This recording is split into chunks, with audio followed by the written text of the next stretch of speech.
Imagine you walk into a dealership, you are chatting with a polite representative, and you get a trade-in offer for your used SUV that completely wipes out your remaining loan debt. I mean, that sounds fantastic, Well, right? absolutely. So you head down to the lot, you are ready to hand over the keys, only to find out the representative you were talking to online was a rogue piece of artificial intelligence. Oh, no. Yeah, it just accidentally negotiated against its own dealership, and now corporate is bleeding thousands of dollars just to save face in the local news. That is just wild. It really is. Welcome to Auto News Talk. We are looking at the razor's edge of the auto industry, where these massive futuristic ambitions are colliding violently with the very, very messy reality of the showroom floor. And that collision is exactly the terrain we are exploring here. Because, the automotive world is trying to sprint into this frictionless high-tech future. Right. But the ground underneath them is giving way. We are seeing a profound disconnect between the pristine corporate strategy drafted in boardroom. All the glossy presentation. Exactly. The glossy stuff and the actual physical experience of buying, selling, or even just servicing a car. Automakers and dealer groups are throwing staggering amounts of technology and capital at the wall. Just see what sticks. Yeah, but they're sort of tripping over their own shoelaces in the process. Let's start with the cars themselves, because the product pipeline really highlights this tension. An industry forecast tracking upcoming showroom models paints a pretty wild picture of the rest of the decade. It really does. The sheer scale of the manufacturing ambition is what stands out. Because, automakers are preparing a vast, diverse lineup of electric vehicles spanning every possible niche. And this is despite the obvious cooling of consumer demand. Yeah, they are just pushing forward. Full steam ahead. The forecast highlights BMW's new class platform arriving with the iX3. They are projecting dual motors and hitting 463 horsepower. Which is a serious machine. But they are also trying to crack the code on everyday affordability, right? Yes, exactly. You have Ford developing a small electric pickup out in Kentucky, and they are targeting a price tag around $30,000. Wow, okay. And Kia is launching the EV3, aiming for $35,000. Yeah. But then, you look at the other end of the spectrum, and it is absolute engineering madness. The hypercars. Oh, yeah. Ferrari is preparing an upcoming model called the Luce.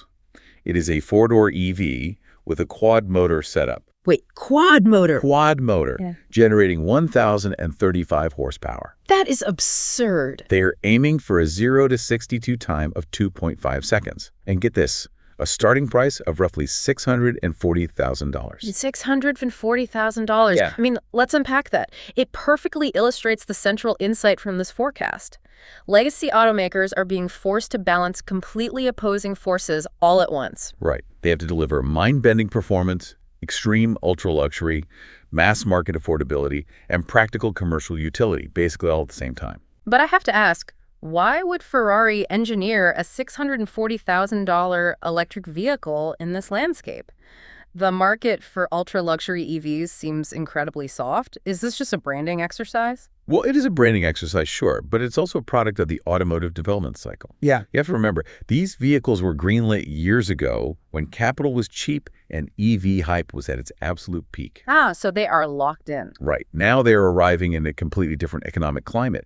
And what this forecast doesn't answer is whether all these models will actually launch on schedule, given the regulatory hurdles and demand uncertainties we are seeing. And a corporate update from Lucid throws some serious cold water on that unbridled optimism. Because while legacy brands are flooding the pipeline, pure-play EV manufacturers are hitting a brick wall. They really are. Lucid is actively slashing its workforce and cutting production due to severe demand pressures. We're talking about an 18% reduction of their U.S. workforce. That is massive. It is. CEO Silvio Napoli is leading a restructuring so deep that they went as far as eliminating the chief operating officer role entirely. Just wipe the roll off the org chart. Totally gone. Mark Witterhoff is leaving immediately. And they also cut the second shift at their AMP1 factory down in Arizona. I want to pause on that because cutting a factory shift is not just a spreadsheet adjustment. That is halting heavy machinery, renegotiating localized supply chains, and sending hundreds of manufacturing workers home. It is painful. The financial numbers attached to this are punishing. Lucid expects this restructuring to generate about $158 million in annualized savings. Okay, so that helps. It helps, but the transition itself is rough. They were taking a $32 million cash charge strictly for severance and employee transition costs. Wow. Why this matters is that it serves as a mirror, reflecting broader macroeconomic pressures. It highlights slower consumer adoption, dangerously high inventory levels on the lots, and the very real impact of losing that $7,500 federal EV purchase incentive. I look at it this way. It is like the industry is cooking a massive, extravagant five-course banquet, but half the guests just called to say they aren't hungry anymore. That is exactly what is happening. Well, wait, is this genuinely an industry-wide EV demand issue, or is this just a Lucid issue? Because they are trying to sell $80,000 luxury sedans to consumers who are begging for reliable $30,000 crossovers. It is a bit of both, honestly. The high price point obviously limits their buyer pool, but the underlying mechanics, high interest rates making financing expensive, the saturation of early tech adopters, that is dragging down the entire sector. What we don't know, and what the update leaves completely open, is how long a company can sustain these kinds of operational cuts while still aiming to become cash flow positive later in the decade. So that is the manufacturing side. Let's pivot to the people tasked with actually selling these cars. If you want to know how dealership executives are handling this chaos, look at what they are reading. Yes, the dealer executive briefings. A rundown of these briefings highlights exactly where the retail mindset is focused. And spoiler alert, they are not reading about how to fix the customer experience. Not even close. These specific briefings drop at 5:30 in the morning Eastern Time on Saturdays. 5:30 on a Saturday? Yep. With read times ranging from 2 to 10 minutes. It paints a very vivid picture of stressed executives scrambling to digest market moves and legal threats before the weekend rush even starts. So what is actually capturing their attention at that hour? They are hyper-focused on store growth, corporate operational efficiency, and legal exposure. The archive of these briefings shows a relentless trend toward consolidation. Buying up the competition. Exactly. They are reading about acquisitions by large corporate groups like Dahl Automotive and Lithia. They are also sweating over automaker retailer tensions. Ah, the lawsuits. Tons of lawsuits. Lawsuits involving General Motors, Ford, and intense pushback against Scout Motors. Because Scout is trying to launch a direct-to-consumer model that bypasses the franchise dealer entirely, right? Exactly. It shows that the retail auto market is in a deeply defensive posture. They are prioritizing corporate efficiency and legal safety over pure sales volume. But let me challenge that strategy. Are these dealers focusing on the entirely wrong dashboard? They are obsessing over buying the dealership next door or fighting lawsuits to protect their territory while completely missing the ball on the actual customer experience. That is the critical vulnerability. While the archive shows us exactly what these executives are worried about, it completely leaves open the question of whether their new corporate strategies, like reading up on Carvana's new test drive center concept, are actually working to solve the fundamental friction on their own showroom floors. Right. And while the retail side is stuck in this defensive mud, the actual technology in the dealership is failing, which leads us to the ghost in the showroom. An operational piece by David Boyce zooms in on the highly practical side of that customer experience. When a customer does not show up for an appointment, the traditional dealership mindset is to assume the customer is simply flaky. Sure, they just changed their mind. Right. But the central insight of this piece argues something fundamentally different. It says this is a dealership system defect, not a customer defect. Let's break down the mechanics of that. Why is this system defective? Because of how dealerships purchase and implement their software. From your perspective as a customer, you are having one continuous conversation with one business. You might ask a question in a web chat, then follow up on the phone, and eventually book an appointment online. To me, it is just talking to the dealership. Exactly. But on the back end, those interactions are stored in entirely isolated silos. The customer relationship management software, the CRM, is built by one vendor. The service scheduling tool is built by a second vendor. The digital retail platform is built by a third. And none of them have a financial incentive to build open APIs that talk to each other. Nope. It is a walled garden problem. It is exactly like walking into a hospital where the triage nurse, the operating surgeon, and the pharmacy all speak entirely different languages and flat out refuse to share your medical chart. That is a perfect analogy. And the result of that fragmentation is highly measurable. The author points out a very memorable detail.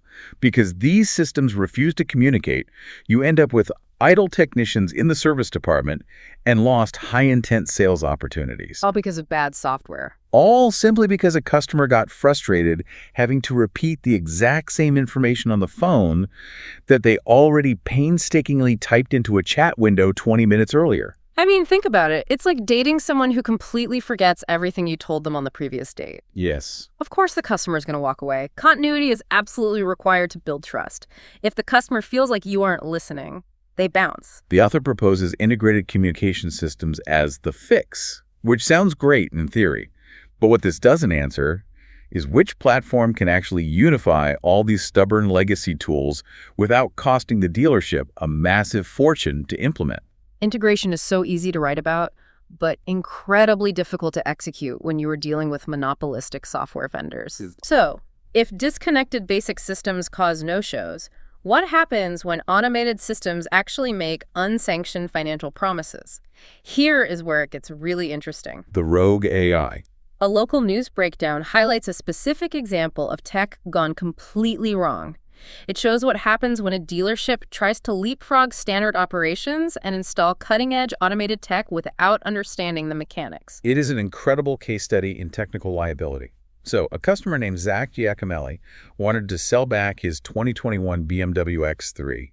He goes to BMW Toronto's website and starts chatting with an automated bot named Quinn. Okay. He answers the standard prompts, and Quinn offers him 27,162 Canadian dollars and 79 cents. Which, conveniently, was exactly what he still owed on his vehicle loan. Exactly. But then Giacomelli shows up in person, and the human salesperson tells him that Quinn is just a bot. Its valuation is completely invalid, and the absolute maximum the dealership will actually offer for the car is 20,000 Canadian dollars. That is a $7,000 difference. Yep. Naturally, the customer was furious. CBC News got involved.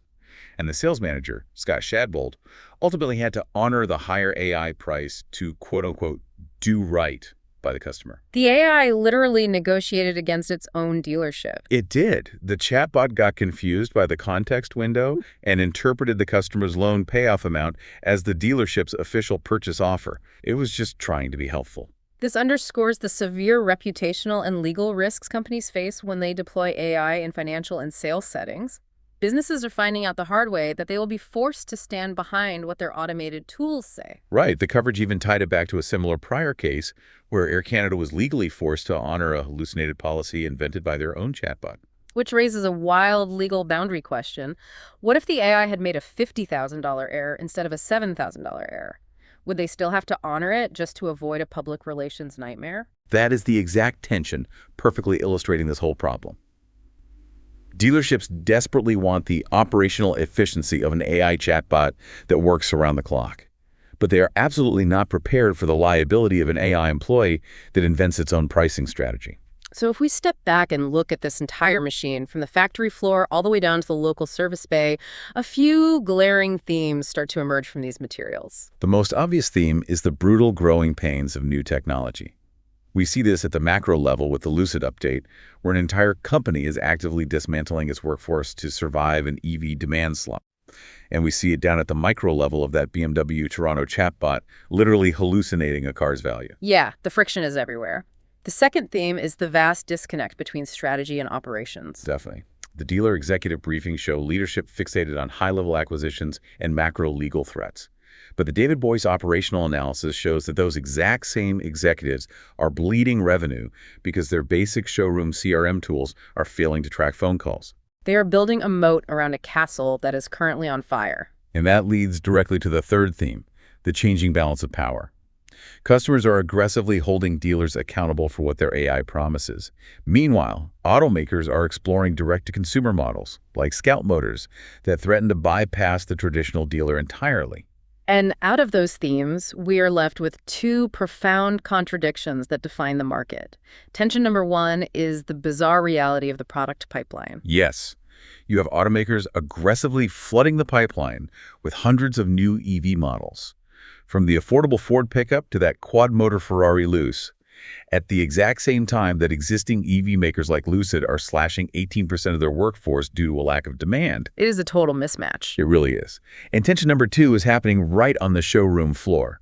Dealerships are rushing to implement futuristic AI chatbots, yet they are simultaneously failing at the absolute basics of integrating their existing phone and scheduling software.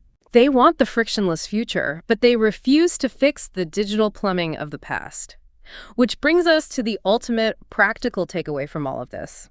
Before chasing the next massive automotive trend, or installing a flashy AI tool, the industry needs to fix its foundation. Exactly. Whether it's matching EV production to real-world demand or simply making sure your service advisor knows why a customer booked an appointment before they walk through the door. It all comes back to the basics. It does, because as cars become rolling computers and dealerships become digital storefronts, the ultimate luxury might not be a 1,000-horsepower electric engine. The ultimate luxury might just be talking to a human being who actually remembers your name. I love that. It really makes you reconsider what the experience of buying a car is going to look like. Keep an eye on how your local dealership interacts with you next time you book a service. You might just be talking to a bot. Thanks for joining us on Auto News Talk, and keep questioning the road ahead.